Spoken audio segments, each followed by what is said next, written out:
One of the robots that poses as Dr. Doom has informed Doom's young ward, Christophe Bernard, that it is now time. Interrupting the boy's studies, the Doombot takes the lad down to one of Doom's labs. There he informs Christophe that the real Dr. Doom seemingly died battling the Fantastic Four. The gathered Doombots then explain to Christophe that he is to be Dr. Doom's final legacy, explaining that a copy of Doom's mind will be implanted into Christophe's body, creating a copy of Doom so perfect that even a telepath would not be able to tell the difference. The innocent boy is then strapped to Doom's mind transfer device, and then it is activated, as young Christophe sees the life of Victor Von Doom flash before his eyes. Doom travels the Himalayan mountains of Tibet until he finds a secret order of monks who take him in and teach them everything. He eventually becomes their master and has the monks construct his armor. When the mask is constructed, Doom insists it be placed on his face before it can cool, and the visage of Victor Von Doom is horrifically scarred by the searing heat of the mask. In pain, Victor fled out into the snow to cool his face. Recovering, he had his first costume made and his vow to take over the world. Sometime after that, Victor had his first unsuccessful clash with the Fantastic Four. Then his second attempt to stop them, where he allied himself with the Submariner and attempted to hurtle the Baxter building into the sun. Christophe, his mind now imprinted with the memories and personality of Dr. Doom, calls for a halt of the memory playback. Now wearing a suit of Doom's armor that makes him look like an adult, Christophe, now calling himself Dr. Doom, has an idea of how to use this same scheme to destroy the Fantastic Four once and for all.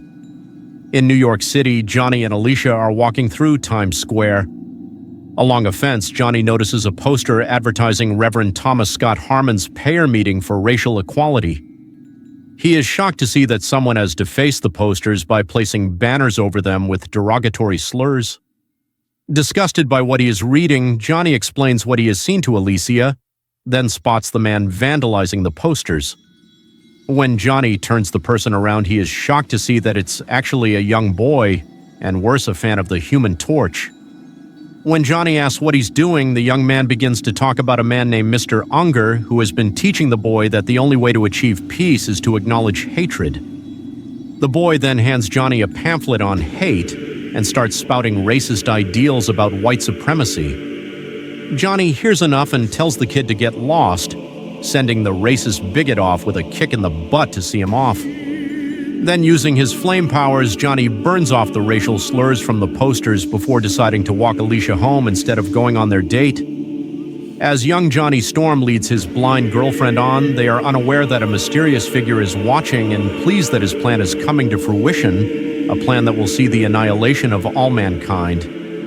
While at the Baxter building, Reed has finished conducting a series on tests on Franklin to see if his mutant powers have returned. After Reed sends Franklin off to bed and assures him that his dreams are only dreams. However, when the boy is gone, Reed admits that Franklin has been having precognitive dreams, such as the night they fought Mephisto.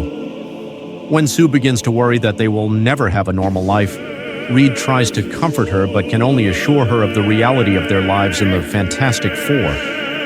While downstairs, She-Hulk and Wyatt Wingfoot return from a date, entering the elevator after saying hello to Mr. Samuels, the night watchman. Samuels muses over the fact that he works for the Fantastic Four, but his thoughts are interrupted when what appears to be a brick comes smashing through one of the windows, prompting him to go out and investigate. In reality, it is not a brick but a disguise device that activates and sends the Baxter building shooting up into the sky. Seeing this from afar is the Human Torch, who flames on and rushes toward his headquarters. However, the Baxter building soon gets too high and the lack of oxygen causes Johnny's flame to go out. But before he can fall to his death, he is grabbed by Reed, who has stretched out his arm to catch Johnny and pull him into the building. With the building sealed off, Reed is suddenly contacted by Dr. Doom, who has come to gloat over his victory.